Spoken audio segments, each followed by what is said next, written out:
Folks ask me, have you ever shot a bear? Gracious, I've had to sometimes. Bears are destructive animals, and I've just had to shoot bears to keep them from tearing up everything around the cabin. I know one time I had a big 6-man tent that I'd bought from surplus, Army surplus, and had it up and had a big tarpaulin fly out in front of it that we cooked under and ate under. And we had come to town, went back out there the next week, and the bear had been in there, and he tore up the tent, tore up our sleeping bags, had the place wrecked. And they're not very nice, really. And they can destroy a lot of stuff. And they've killed a lot of people, too. Every hunting year up here, somebody gets killed with a bear, every hunting season. And folks just run into bears out in the woods and get killed. And my neighbor, when I lived down on F Street, he and his brother had a gold mine up the country here. He was just out working on a little old bulldozer they had there. And the bear just came up behind him and got him, killed him before his friends and the rest of them could get out there and kill the bear. So they're dangerous things. And they're strong things. People have to be careful about those bears. But we've had a good time down through the years. Always went out and got me a big fat moose in the early part of the season. You see, a bull moose is good and tender at the first of the season.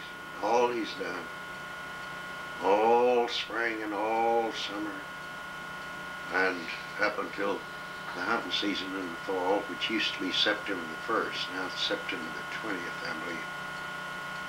We just eat and lay down, eat and lay down, drink and eat and lay down. He gets fat, and he gets soft, and he gets tender. Get a moose then, and you can have some good meat. And I'd always go out first day or two of the season if the first day didn't come on Saturday or Sunday. And I could always get me a moose.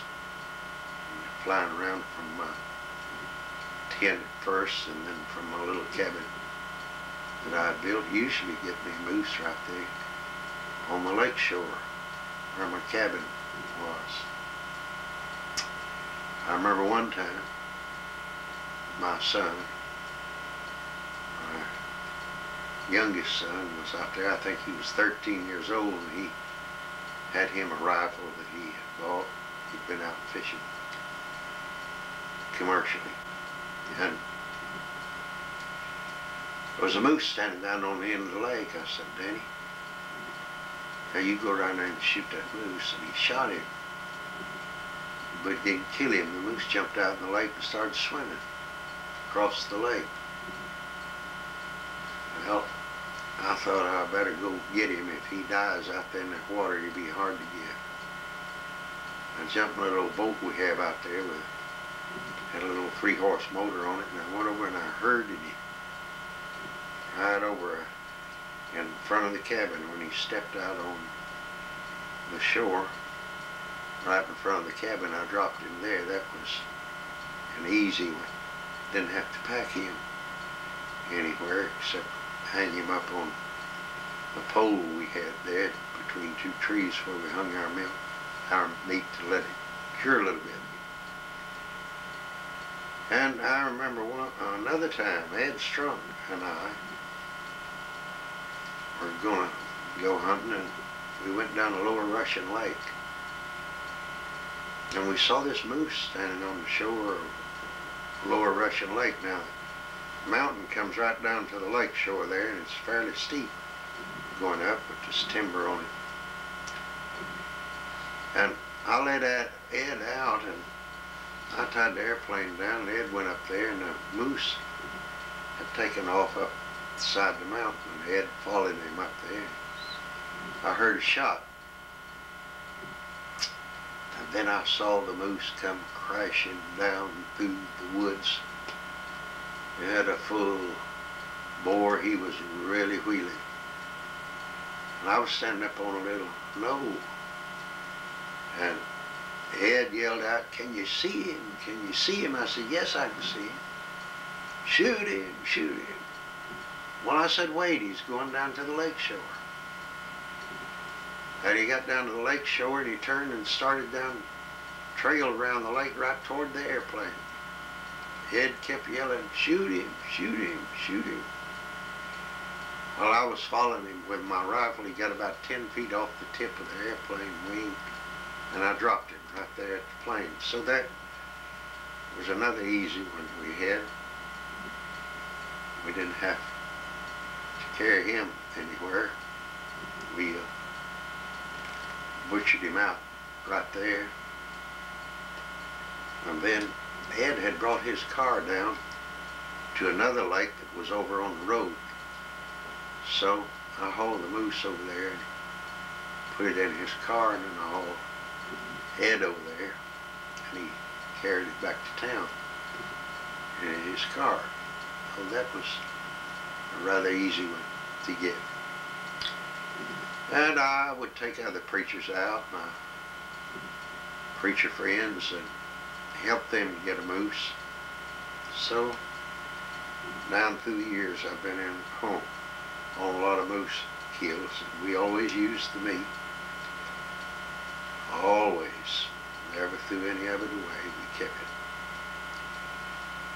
So we've had some experiences down through the years. Hunting a little bit, fishing some, enjoying it. I think maybe